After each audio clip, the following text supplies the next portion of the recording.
Hi, hello dear students and welcome to Archem channel. Myself Raju and today I have brought 3rd September first shift questions and full paper solving and full analysis will do.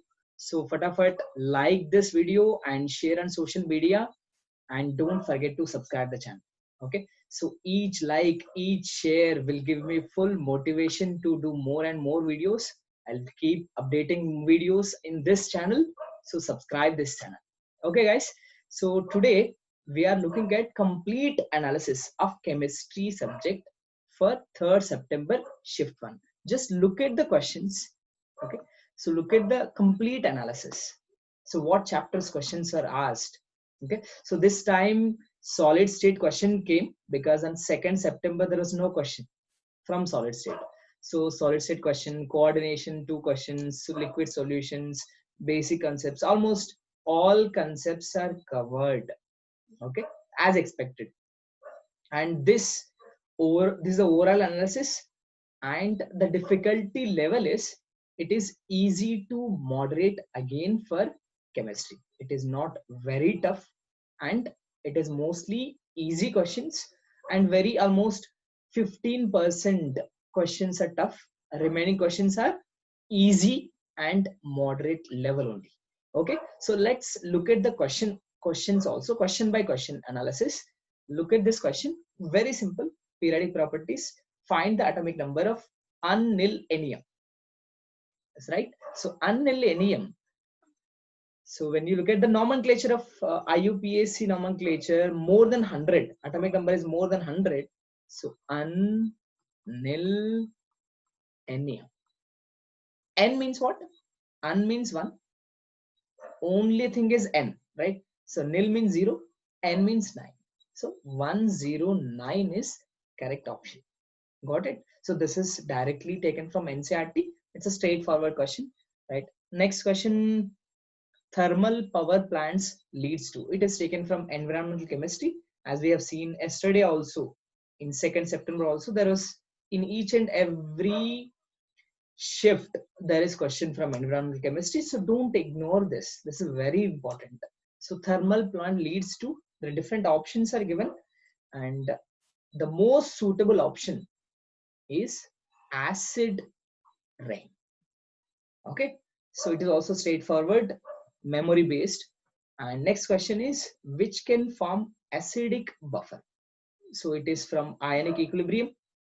So ionic equilibrium is touched in this. And look at this, how do we find weak acid strong base is given? When weak acid strong base is given, so the trick is weak acid must be excess, then only it can form buffer. But 100 into 0.1 and 200 into 0.1, so 100 into 0.1 is 10, 200 into 0.1 is 20. So base is excess, so directly you can eliminate the option. And HCl plus sodium acetate, so they react with each other, okay, and forms acetic acid plus NaCl. Okay, so you look at this, which one is excess? HCl, it is again 10. Molarity into volume, millimoles I'm calculating, and molarity into volume, millimoles, so there are 20. So acetate is excess. So finally, so we get acetate, sodium acetate. So how much? 20 and 10. How much it reacts? 10 millimoles will react, 10 millimoles, 10 millimoles of this. So this mixture we will be having in the final. So acetic acid plus sodium acetate. The final mixture contains weak acid and its salt. So this can form buffer. So option B is correct. Okay. Next, so option B is correct. So which has most acidic hydrogen? This is from GOC. And GOC, look at this. It is active methylene group, right? And this is simple ketone, acetylenic hydrogen, and this is again, it has 3 ester groups.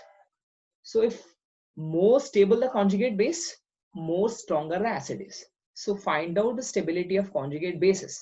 So minus charge, I removed H plus, and minus charge, and minus charge, minus charge. where more stabilization.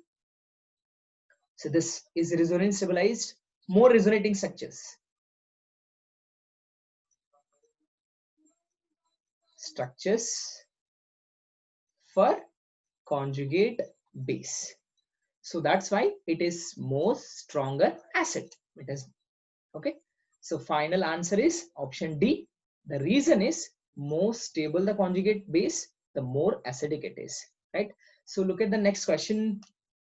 Gas released when gold platinum dissolved in aqua regia. What is aqua regia? Aqua regia is HNO3 plus HCl mixture 1:3, right? So what happens when gold platinum, they are noble metals, right? So what happens is, simple equation I'm writing, NO3 minus plus H plus, okay? So this will oxidize gold and platinum, Au plus 3 plus NO plus H2O. Here the options, if you see, NO gas, N2O gas. So you can clearly eliminate the options. Okay. So only gas formed is NO, not N2O, not N2O3, not N2O5. This was N2O5. Okay. Even if platinum is there, plus NO3 minus plus H plus, this also can be oxidized, will give platinum plus 4 plus NO. So final answer is nitric oxide will be released. Got it? Right? So whatever few questions I have, I'll be discussing every question in detail. So don't miss this analysis, and do subscribe the channel and like and share on social media, because it has to reach many students. Everybody should get benefit. Okay. So how glycerol can be purified? This is most famous question, right? It is previous mains question also. Similar question was asked. So how glycerol can be purified? Distillation under reduced pressure. It is from practical organic chemistry. So most of the students find difficulty in remembering the methods, memorizing the methods, right? So this is so important. Glycerol, it was previous mains question, and this time also asked distillation under reduced pressure, because this can decompose. If you distill normal distillation, this can decompose. So what we are doing, we are decreasing pressure and carrying out distillation so that we can purify glycerol. So very famous method. So now the question is about oxo acid structure. So every student, I'm telling you, every student must know all structures of oxo acids of sulfur as well as phosphorus, because each and every mains, one shift or other shift, must be a question. There was a question, there will be a question from phosphorus oxo acid or sulfur oxo acids. So you by heart those structures and by simple tricks. Okay. So here pyrophosphoric acid. What is pyrophosphoric acid? H4P2O7. That is pyrophosphoric acid. So look at the structure here. OH, OH, O, P, O, OH, OH. So by simply looking at the structure, so what is the answer? How many PO bonds? How many OH bonds? How many POP? So answer is 2, 4, 1. Clear? So everybody must know the structures of oxo acids. 4 marks in your pocket if you learn oxo acid structures. It is given in NCERT. 2 tables: sulfur oxo acids, phosphorus oxo acids. Right? Highest bond strength. So by using molecular orbital diagram for heterodiatomic molecules. So NO, NO plus, NO minus, it is very important. This exception was given for carbon monoxide also previously. Okay. So CO is 2.5 bond order and this is 3. Okay. So this is 2. So this is 2. So highest bond strength. Okay. So NO, sorry, NO plus, it is 3, because bond order we'll get from MOT, molecular orbital diagram for heterodiatomic molecule. So more bond order, more bond strength. So it is clearly NO plus. So final answer is NO plus because bond order is 3. right? So coming to the next question, very simple, and this is directly from NCERT tables. So one more thing I'm telling you, whatever tables we have, like periodic properties, each group, okay? So the variation, atomic radius, ionization energy, whatever exceptions, you highlight exceptions and learn each and every table in NCERT from alkali metals, alkaline earth metals, P block. Okay, so this is from P block hydrides. The table also I'll show you. See, H2O and H2S, melting points and boiling points comparison. They've just asked comparison, right? So H2O is 373. What about H2S? It is 213. So what is the correct answer now? So this is less than 373 Kelvin. Clear? Right. Next question.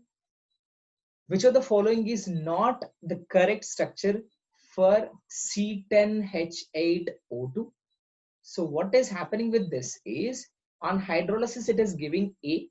A is acid, B is alcohol. But A on reduction, again it is giving same alcohol. Okay, so different esters are given in options. So look at the options. So from these options, you count number of carbons. So both sides, number of carbons. Okay. So this option will give what? Alcohol plus acid, right? See, I'm writing first option, OH plus, and this is CH2OH. And this again on reduction will give same alcohol. So like that, B and C, if you look at, so which is the correct answer? Look at the number of carbons. Check number of carbons. It is easy. You know? So this side we have more, 1, 2, 3, 4, but this side 1, 2, 3, 4. That is fine. Number of carbons should be same. 1, 2, 3, 4. This side 4, and 1, 2, 3. This side only 3.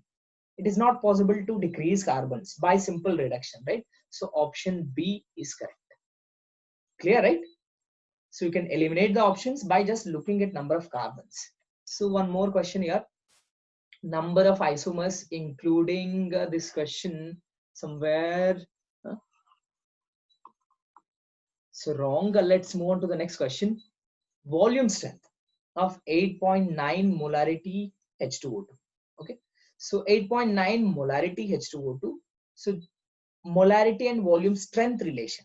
Molarity and volume strength relation is, so volume strength equal to, okay, a simple relation, molarity, normality, volume strength, right? So, or one second, I'll explain in one single equation. Molarity equal to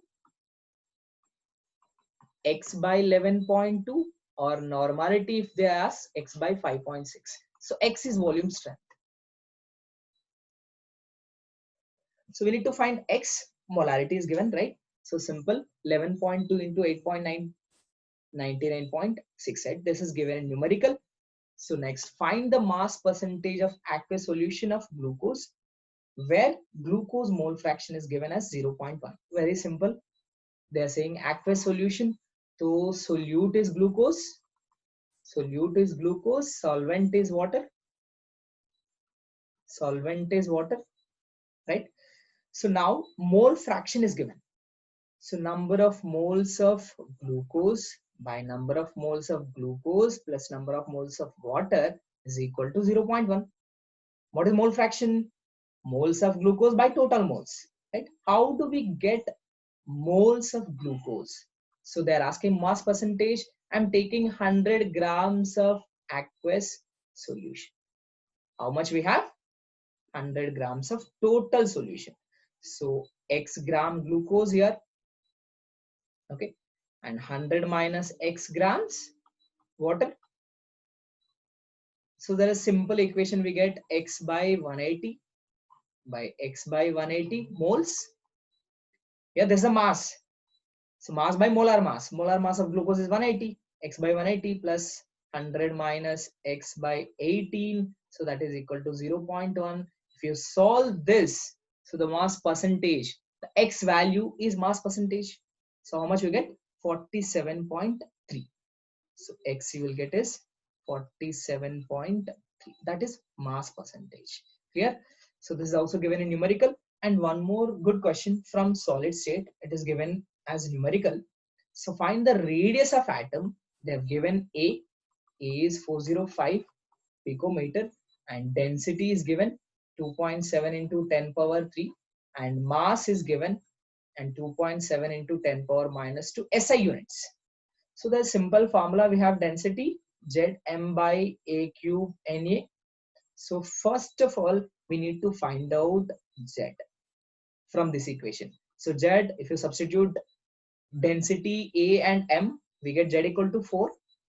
So Z equal to 4 we are getting means it must be FCC. Yes or no? And the next step we have to do 4R equal to root 2A. This is tough question. Why tough question is that calculation based. Okay. So 4R equal to root 2A. So we get R equal to root 2A by 4. First we need to find Z. From Z we'll get a clarity, no? A and R relation. So from this we get R value. So we get Z equal to 4 from this calculation, and R equal to 115.5 we get. Right? Next question. Yes. So we completed many questions, and there are few questions which I have not got because you know the reason, because paper is not out. So these questions I got from different students, and this is 3rd September shift 1 discussion. I hope you like the session, and if you like it, so like the video and share it on social media. And this is Archem channel. Please do subscribe. So I'll be coming up with more and more videos. So if I have more likes and more shares, no, I'll get more motivation to do videos. So okay guys, so after this video you'll get PDF notes, and that will be given in description. So I'm signing off today. So I'll be meeting you in the next video with second shift paper. So till then, see you. Take care.